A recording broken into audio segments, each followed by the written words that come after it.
بسم اللہ الرحمن الرحیم۔ یہ واقعہ یہاں سے شروع ہوتا ہے کہ اسلام کے سب سے بڑے مخالف یہودی تھے۔ یہ ایسے لوگ تھے جنہوں نے اپنے حضرت عیسیٰ علیہ السلام کو قتل کروانے کی بدترین سازش کی تھی، اور ان کے دلوں میں نبی کی کوئی قدر و قیمت نہیں ہوتی تھی، نعوذ باللہ۔ یہ نبی کو عام انسان کی طرح ہی سمجھتے تھے اور پہلے اپنے نبیوں کو قتل بھی کر دیا تھا۔ اس لیے یہ حضرت محمد صلی اللہ علیہ وسلم کی بھی سخت مخالفت کرنے لگے اور طرح طرح سے آپ کے خلاف پروپیگنڈا کرنے لگے۔ قرآن مجید میں ان لوگوں کی اذیتیں اور پروپیگنڈا کے بارے میں ذکر بار بار موجود ہے۔ یہ حدیبیہ سے واپسی کے موقع پر واقعہ پیش آیا کہ بہت سارے یہودی اکٹھے ہو کر لبید بن عاصم کے پاس پہنچ گئے کہ یہ بھی ایک یہودی ہی تھا اور ماہر جادوگر تھا۔ اس کا پورا خاندان، اس کے بہن بھائی بھی جادوگر تھے۔ انہوں نے دیکھا کہ لبید ایک نوجوان شخص ہے جو یہودی بھی ہے، سمجھدار بھی ہے اور طاقتور بھی ہے۔ اس کے ذمہ لگایا کہ محمد صلی اللہ علیہ وآلہ وسلم جو نبوت کے دعوے دار ہیں، انہوں نے ہم سب پر جادو کر رکھا ہے اور ہمارے نوجوانوں کو یرغمال بناتے ہیں، ان کے اوپر جادو کرتے ہیں۔ افسوس کی بات یہ ہے کہ ہم ان کے اوپر جب بھی جادو کرنے کی کوشش کریں تو ہمارے اوپر الٹ ہو جاتا ہے، خود اس کی نحوست میں ہم گرفتار ہو جاتے ہیں۔ ہم تمہیں بہت ساری قیمتیں ادا کریں گے اگر تم ہمارا یہ کام کر دو کہ حضرت محمد صلی اللہ علیہ وآلہ وسلم پر جادو کر کے ان کا زور ختم کر دو۔ لبید بن عاصم نے اس بات کی حامی بھر لی اور بظاہر اسلام بھی قبول کر لیا۔ یہ اعلیٰ درجے کا منافق تھا اور نبی سے محبت کا دعوے دار بھی تھا، بلکہ بعض لوگوں نے لکھا ہے کہ یہ حضرت محمد صلی اللہ علیہ وآلہ وسلم کا خادم بن کر ساتھ رہا۔ اس دوران اکثر یہ حضرت محمد صلی اللہ علیہ وسلم کے بال مبارک اور کنگھا وغیرہ اٹھا کر لے جایا کرتا تھا۔ اس کو جادو کرنے کے لیے حضرت محمد صلی اللہ علیہ وسلم کے مبارک جسم سے گرے ہوئے بال چاہیے تھے۔ لکھا ہے کہ یہ کام اس نے ایک چھوٹی سی بچی کے ذمہ لگایا کہ جب حضور اکرم صلی اللہ علیہ وآلہ وسلم گھر جائیں اور کنگھا کروائیں تو جو بال نیچے گریں اٹھا کر لے آنا۔ بظاہر اس نے آپ کی بہت خدمت کی، پھر اچانک وہ گم ہو گیا اور اپنی بہنوں کے ساتھ مل کر جادو کا عمل شروع کر دیا۔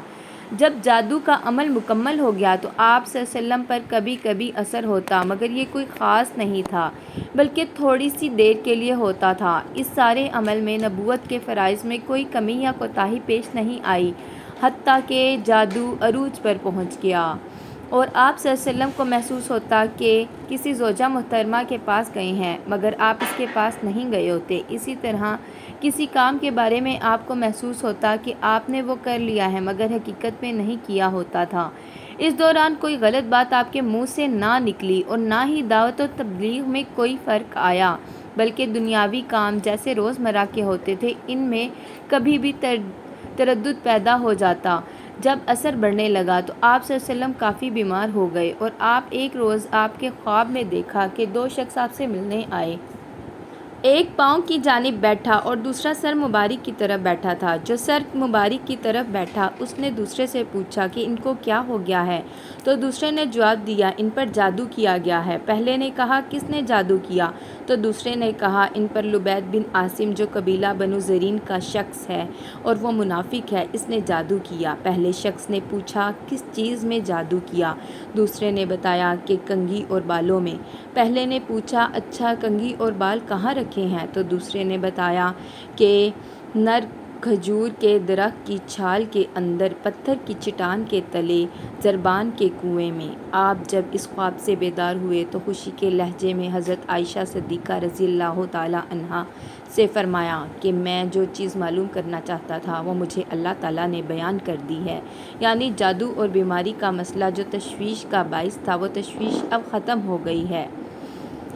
سبحان اللہ۔ چنانچہ آپ صلی اللہ علیہ وسلم اس کنویں کے پاس گئے، تشریف لائے، مگر اس میں پانی بھرا ہوا تھا اور بعض روایات میں لکھا ہے کہ اس کا پانی زرد ہو چکا تھا۔ یہ شاید جادو کے اثر کی وجہ سے تھا۔ آپ صلی اللہ علیہ وسلم تشریف لے گئے اور دو صحابہ یعنی حضرت سیدنا علی المرتضیٰ کرم اللہ وجہ اور حضرت عمر رضی اللہ تعالیٰ عنہ کو بھیجا کہ وہ جادو والی اشیاء نکال کر لے آئیں۔ بعض روایات میں ہے کہ آپ نے خود ہی نکال لی تھیں، اور جب وہاں پہنچے تو ان درختوں کا منظر بالکل ایسے تھا جیسے وہ شیطان کے سر ہوں، اور جادو کے اثر کی وجہ سے کنویں کا پانی بالکل میلا اور گدلا ہو چکا تھا، جیسے کسی نے اس میں مہندی ڈال رکھی ہو۔ یہ جادو کی ہوئی چیزیں لے کر حضرت علی رضی اللہ تعالیٰ عنہ حضور اکرم صلی اللہ علیہ وسلم کے پاس تشریف لائے، اور اسی دوران حضرت جبرائیل علیہ السلام بھی تشریف لا چکے تھے۔ انہوں نے آپ صلی اللہ علیہ وسلم کو سکھایا کہ آخری 2 صورتیں یعنی سورۃ الفلق اور سورۃ الناس، جن کو معوذتین بھی کہا جاتا ہے، وہ پڑھیں اور ان گرہوں کو کھولیں۔ چنانچہ آپ صلی اللہ علیہ وآلہ وسلم ایک آیت پڑھتے اور ایک گرہ کھولتے، پھر ایک آیت تلاوت فرماتے اور ایک گرہ کھولتے۔ جیسے جیسے گرہ کھلتی جاتی تو آپ کی طبیعت میں تخفیف محسوس کرتے، جیسے کچھ بوجھ کم ہو گیا ہے، حتیٰ کہ جب جادو کا مکمل اثر ختم ہو گیا تو آپ ایسے کھڑے ہو گئے جیسے کوئی ایک شخص بندھن سے اور بڑے بوجھ سے آزاد ہو جاتا ہے۔ تو اسی طرح اللہ تعالیٰ نے آپ کو شفا عطا فرمائی اور آپ مکمل صحت یاب ہو گئے۔ لکھا ہے وہی یہودی یعنی اس کے بعد بھی آپ کی خدمت میں آیا کرتا تھا، مگر آپ کبھی بھی اس کو شرمندہ نہیں کیا اور اس کے سامنے کسی چیز کا تذکرہ نہیں کیا، حتیٰ کہ مرتے دم تک یہ شخص آپ کی خدمت میں آتا رہا ہے۔ بعض روایات میں آتا ہے کہ آپ صلی اللہ علیہ وسلم نے وہ چیزیں نکالنے سے منع کیا۔ اس کا مطلب یہ ہے کہ آپ نے ان چیزوں کو کسی کو دکھانے سے منع فرمایا۔ جب جادو کا اثر ختم ہو گیا تو ان چیزوں کو فوراً زائل کر دیا گیا۔